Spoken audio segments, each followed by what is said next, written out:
नमस्कार, बहुत बहुत स्वागत है आप सभी का अनअकैडमी में। मेरा नाम है अतुल जैन और जैसा कि मैंने आपसे बहुत दिनों पहले वादा किया था और इसको डिलीवर करने में मैं थोड़ा सा देरी हो गई मेरे को। वो वादा क्या था कि भाई मैं आप सभी को रोज द हिंदू पे आधारित कुछ एमसीक्यू का एक अलग प्रोग्राम लेकर आऊंगा। बड़ा रैपिड, बड़ा फास्ट प्रोग्राम होगा ये। रोज हम 10 मिनट के लिए मिलेंगे और 10 मिनट के इस कार्यक्रम में मैं कोशिश करूंगा कि जितने ज्यादा से ज्यादा सवाल मैं आपको करा पाऊं उतने कराऊंगा। और क्वेश्चंस का लेवल यूपीएससी वाला रहेगा। ये क्वेश्चन उस तरह के नहीं रहेंगे कि फैक्चुअल है, एक दो ऐसे उठा के डाल दिए, नहीं। इनका लेवल आपका प्योर यूपीएससी का ही लेवल रहेगा। उसी स्तर के सवाल मैं आपको कराऊंगा। चलिए, तो आज है 12 नवंबर। हमारा इस कार्यक्रम का आज पहला एपिसोड है एमसीक्यूज कार्यक्रम का। चलिए आज के एमसीक्यू को शुरू करते हैं, लेकिन उसके पहले आज बहुत इंपॉर्टेंट दिन है क्योंकि अनअकैडमी के सारे सब्सक्रिप्शन पर केवल आज के दिन के लिए 20% एक स्पेशल डिस्काउंट मिल रहा है। अगर आप अतुल जैन कोड लगाते हैं तो आज ही जुड़िए, अपनी तैयारी को सही आकार प्रदान कीजिए। ये देख सकते हैं आप पहले की कीमत क्या थी और आज की कीमत क्या है। कल से कीमतें वापस इसी स्तर पे होंगी, तो आज ही जुड़िए, अपनी तैयारी को एक सही तरीके से पकड़ के रखिए, एक सही आकार प्रदान कीजिए। चलिए चलते हैं हमारे पहले सवाल पर, बिल्कुल समय व्यर्थ किए बिना। हमारा पहला सवाल क्या है? क्यूरेटिव पिटीशन और रिव्यू पिटीशन के बारे में निम्नलिखित कथनों में से सत्य कथन पहचानिए। क्यों न्यूज में है ये न्यूज में इसलिए है क्योंकि निठारी मामले में जो अभियुक्त था उसके क्यूरेटिव पिटीशन के आधार पर सुप्रीम कोर्ट ने उसको रिहा कर दिया है। तथ्य क्या है, क्या बताना है आपको? इनमें से आपको सत्य कथन पहचानना है। क्यूरेटिव पिटीशन आमतौर पर रिव्यू पिटीशन के पहले दाखिल की जाती है। दोनों ही न्यायपालिका के सामने आखिरी अपील के उपाय हैं। तो दूसरा तो गलत है भाई। देखो, आखिरी का मतलब यह होता है कोई एक होगा। आखिरी शब्द जहां पे आ गया, अगर आपको नहीं भी पता है तो भी आप अनुमान लगा सकते हैं कि यार आखिरी जो है, आखिरी तो कोई एक ही होगा भाई। अंतिम कुछ में से आप कह सकते हो सकता है, लेकिन आखिरी तो एकदम कोई एक चीज होगी ना। तो दोनों ही आखिरी अपील के उपाय हैं, ये तो सही नहीं लग रहा, ये तो गलत है ही है। क्यूरेटिव पिटीशन आमतौर पर रिव्यू पिटीशन के पहले दाखिल की जाती है, यह गलत है। पहले रिव्यू सुप्रीम कोर्ट ने या किसी कोर्ट ने कोई जजमेंट दिया तो पहले उस पर रिव्यू पिटीशन डाला जाता है और उसके बाद 2002 के बाद जो रूपा अशोक हुर्रा वर्सेस अशोक हुर्रा मामला जो है, उसके बाद से एक क्यूरेटिव पिटीशन नाम की प्रक्रिया जो है वो भी स्थापित करी गई है कि आप क्यूरेटिव पिटीशन के माध्यम से रिव्यू पिटीशन के निर्णय को भी चुनौती दे सकते हैं। तो क्यूरेटिव पिटीशन आखिरी होती है, रिव्यू पिटीशन उसके पहले होती है। तो यह भी आपका गलत है, दोनों कथन आपके गलत हैं, दोनों में से कोई नहीं। डी आपका सही जवाब हो गया। चलो आगे चलते हैं। आईईएफ ने भारत ने ऊर्जा नीति के 4A फ्रेमवर्क का उल्लेख किया। इसमें से कौन सा घटक उसका हिस्सा नहीं है? तो भाई आपका आईईएफ जो आपका एक संस्था है, उसने भारत का जो ऊर्जा नीति है उसमें 4 एज की बात करी है। वो 4 एज कौन कौन से हैं? अवेलेबिलिटी यानी कि उपलब्धता, कि भाई सबके पास जो है ऊर्जा उपलब्ध हो। एक्सेसिबिलिटी, सब लोग उस तक पहुंच पाएं, सब लोग जो है उसको प्राप्त कर पाएं। अफोर्डेबिलिटी, सब लोग उसको खरीद पाएं, सब लोगों की क्षमता हो। चौथी है अडेप्टेबिलिटी। अडेप्टेबिलिटी आजकल न्यूज में है क्योंकि सीओपी चल रहा है, लेकिन वो भारत का जो ऊर्जा नीति से जुड़ा हुआ नहीं है। अडेप्टेबिलिटी सीओपी से जुड़ा हुआ है। क्या पर्यावरण को लेकर अडेप्टेबिलिटी की बात करते हो? यहां पर जो चौथा ए है वो आपका क्या है? एक है अवेलेबिलिटी, एक्सेसिबिलिटी, अफोर्डेबिलिटी। यहां पर आपका चौथा ए जो है वो एक्सेप्टेबिलिटी है, स्वीकार्यता, कि ऊर्जा के जो समाधान हम लेकर आ रहे हैं वो लोग स्वीकार भी कर पाएं। चौथा ए यहां पे एक्सेप्टेबिलिटी है, इस बात को याद रखिएगा। तो डी इसका सही उत्तर हो गया। अडेप्टेबिलिटी जो है ये उसका हिस्सा नहीं है। मिशन वात्सल्य योजना का प्राथमिक फोकस क्या है? मिशन वात्सल्य योजना WCD, women and child development ministry की योजना है। ये क्या काम करती है? बाल अधिकारों की रक्षा, पुनर्वास, मातृ स्वास्थ्य सुरक्षा, किशोर रोजगार, नारी सशक्तिकरण। वात्सल्य है तो बच्चों पर होगा, आप सोच सकते हैं। थोड़ा सा अनुमान भी जीवन में लगाना चाहिए। वात्सल्य मतलब जो ममता होती है, प्रेम होता है। वात्सल्य की बात कर रहे हो तो बाल अधिकारों की रक्षा और पुनर्वास जो है वो इसका प्राथमिक लक्ष्य है। WCD, women and child development ministry जो है उसका ये कार्यक्रम है, ये आप याद रखिए।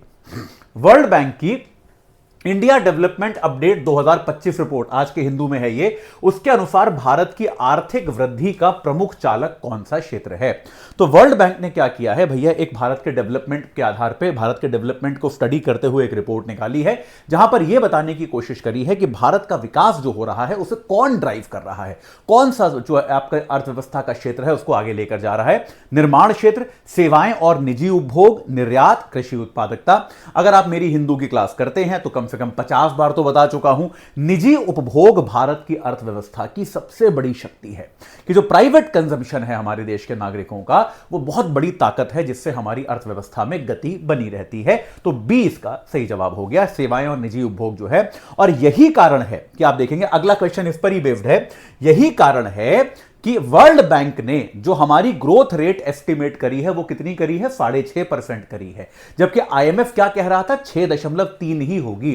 वर्ल्ड बैंक ने कहा वैसे 6.3 ही होती, लेकिन इस देश का जो निजी उपभोग है और जो सर्विस सेक्टर है वो इतना बेहतरीन काम कर रहा है कि हमको लगता है कि ग्रोथ ज्यादा होगी। तो इसीलिए पहला कथन यहां पर सत्य हो गया। वर्ल्ड बैंक ने 2025 के लिए भारत की जीडीपी वृद्धि का अनुमान आईएमएफ की तुलना में अधिक रखा है। आपको मैंने बताया वर्ल्ड बैंक ने कहा है 6.5, आईएमएफ ने कहा था 6.3। तो पहला कथन हमारा सत्य है। यहां पर भारत की ऊर्जा नीति अब डीकार्बनाइजेशन विद जस्टिस सिद्धांत पर आधारित है। डीकार्बनाइज करना है, ये बात सही है, हमको अपनी कार्बन पर निर्भरता जो है उसे घटाना है, लेकिन यह न्यायप्रिय तरीके से होना चाहिए। यह ऐसा नहीं होना चाहिए कि भाई जिसके पास संसाधन नहीं है उससे आप ईंधन जलाने की सुविधा भी छीन लो, इस आधार पर यह नहीं होना चाहिए। तो यह बात भी आपकी सही है, दोनों कथन सत्य हैं। आपसे पूछा गया है सही उत्तर क्या है, तो 1 और 2 दोनों, यानी कि सी आपका सही जवाब हो गया। चलिए, यूनेस्को की रिपोर्ट में भारत की ड्रॉप आउट दर, ड्रॉप आउट मतलब जो बच्चे स्कूल छोड़ देते हैं, उसको घटने का प्रमुख कारण क्या है, मिड डे मील। लॉजिकली होना चाहिए भाई, मिड डे मील के लालच में बच्चे जाते हैं कि कम से कम बच्चों को पोषण मिलेगा। डिजिटल शिक्षा तक पहुंच, जहां पर आप फिजिकल स्कूल नहीं भी खोल पा रहे हैं, क्योंकि भारत एक, अब डेटा के मामले में भारत एक बहुत बड़ा उपयोगी है, स्मार्टफोन भारत में बहुत ज्यादा है, तो यह भी सही लग रहा है। लिंग समानता अभियान, आमतौर पर लड़कों को एनरोल कराया जाता था, लड़कियों को नहीं कराया जाता था, अब उसको सुधारा जा रहा है, इस परिदृश्य को बदला जा रहा है, तो यह बात सही है। और चौथा है उपरोक्त सही सभी, तो मेरे ख्याल से ए बी सी तीनों ही सही है, तो डी हमारा सही उत्तर हो गया, उपरोक्त सभी। ये तो बहुत आसान था, ये एकदम, कई बार इतने आसान सवाल भी पूछे जाते हैं तो 1-2 सवाल आसान भी मैं इसलिए हमेशा डालता हूं। इंटरनेशनल एनर्जी फोरम, जो आपको अभी बताया था, एक क्वेश्चन में पहले भी आया था, उसकी स्थापना किस वर्ष हुई थी और इसका मुख्यालय कहां है? बहुत ही फैक्चुअल सवाल है, कई बार ये क्या होता है मिलान वाले, मैचिंग वाले सवाल में आ जाते हैं, तो आपको पता होना चाहिए कि भाई ये मिलान इनका कैसे करना है। 1991 रियाद, 92 वियना, 95 ब्रसेल्स और 2000 पेरिस। सही जवाब है 1992 वियना। 1992 में वियना में इंटरनेशनल एनर्जी फोरम की स्थापना करी गई, जो कि दुनिया में ऊर्जा की सुरक्षा की तरफ काम करता है, ऊर्जा की सुरक्षा को सुनिश्चित करने का प्रयास ये संस्था करती है। 1992 में वियना में इसको बनाया गया। ठीक है, ग्रीन हाइड्रोजन किस प्रक्रिया से प्राप्त की जाती है? ठीक है, सौर ऊर्जा से, जल के विद्युत अपघटन द्वारा, कोयले के गैसीकरण द्वारा, पेट्रोलियम शोधन प्रक्रिया से, या जैविक अपघटन द्वारा। आप देखो कॉमन सेंस लगाते हैं यहां पे थोड़ा सा, जहां पे शब्द आ गया ग्रीन, ग्रीन मतलब हरित, यानी कि प्रदूषण नहीं कर रही होगी। कोयले के गैसीकरण से तो नहीं हो सकती, कोयले का गैसीकरण करोगे, जलाओगे कोयले को, भाई सीधी सीधी बात है, तो धुआं निकलेगा, ग्रीन तो नहीं हो सकता। पेट्रोलियम शोधन प्रदूषक प्रक्रिया है, इससे भी होने की संभावना ना के बराबर है। जैविक अपघटन आप कह सकते हो बायोलॉजिकल प्रक्रिया है, और सौर ऊर्जा से जल के विद्युत अपघटन द्वारा। तो भाई आमतौर पर हमको पता है, बचपन में पढ़ा होगा केमिस्ट्री में, साइंस में, कि जब पानी में आप बिजली गुजारते हो तो क्या होता है, हाइड्रोजन बनती है, ऑक्सीजन बनती है।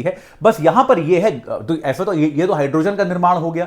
ग्रीन हाइड्रोजन वो होती है जहां पे जो बिजली आप पानी से गुजार रहे हो वो स्वच्छ तरीके से बनाई गई हो, यानी कि वो सौर ऊर्जा हो। तो ए जो है आपका इसमें सही जवाब हो गया। आप सौर ऊर्जा लेते हो, उसको पानी में से गुजार देते हो, पानी हाइड्रोजन ऑक्सीजन में बढ़ जाता है, जो हाइड्रोजन बन जाती है वो आपकी ग्रीन हाइड्रोजन कहलाती है। ठीक है जी। भारत फ्रांस ग्रीन हाइड्रोजन साझेदारी का उद्देश्य क्या है? कार्बन मुक्त ऊर्जा के उत्पादन को बढ़ावा देना, रहा ही होगा, बिल्कुल सही बात है। नवीकरणीय तकनीकों में निवेश बढ़ाना, यह भी रहा होगा, भाई 2 देशों में ग्रीन हाइड्रोजन समझौता होता है तो यह रहा होगा। जीवाश्म ईंधनों के आयात पर निर्भरता बढ़ाना, जीवाश्म, कोई 2 देश आपस में ऐसा समझौता क्यों करेंगे जिससे जीवाश्म ईंधनों के निर्यात के आयात पर निर्भरता बढ़ेगी? कोई सेंस ही नहीं बनता, गलत हो गया। निजी कंपनियों के लिए कर प्रोत्साहन देना, ये मतलब ग्रीन हाइड्रोजन का इससे क्या लेना देना है, ये आपका गलत हो गया। 1 और 2 मेरे विचार में सही है, तो ए मेरे विचार में इसका सही उत्तर है। ठीक है, चलिए साहब, चलिए आज के लिए इतना ही। भाई 10 मिनट के अंदर हमें इसे रिस्ट्रिक्ट करना है, तो आज के लिए इतना ही। एक बार फिर बता दूं, अनअकैडमी के सारे सब्सक्रिप्शंस पे 20% ऑफ है। कोड लगाना है अतुल जैन, कोड लगाइए और तुरंत जुड़िए, अपनी तैयारी को सही आकार प्रदान कीजिए। कल सुबह 9 बजे मिलेंगे हिंदू की क्लास के साथ, और उसके बाद शाम में मिलेंगे इन MCQs के साथ। इस चर्चा से जुड़ने के लिए आप सभी का बहुत बहुत धन्यवाद।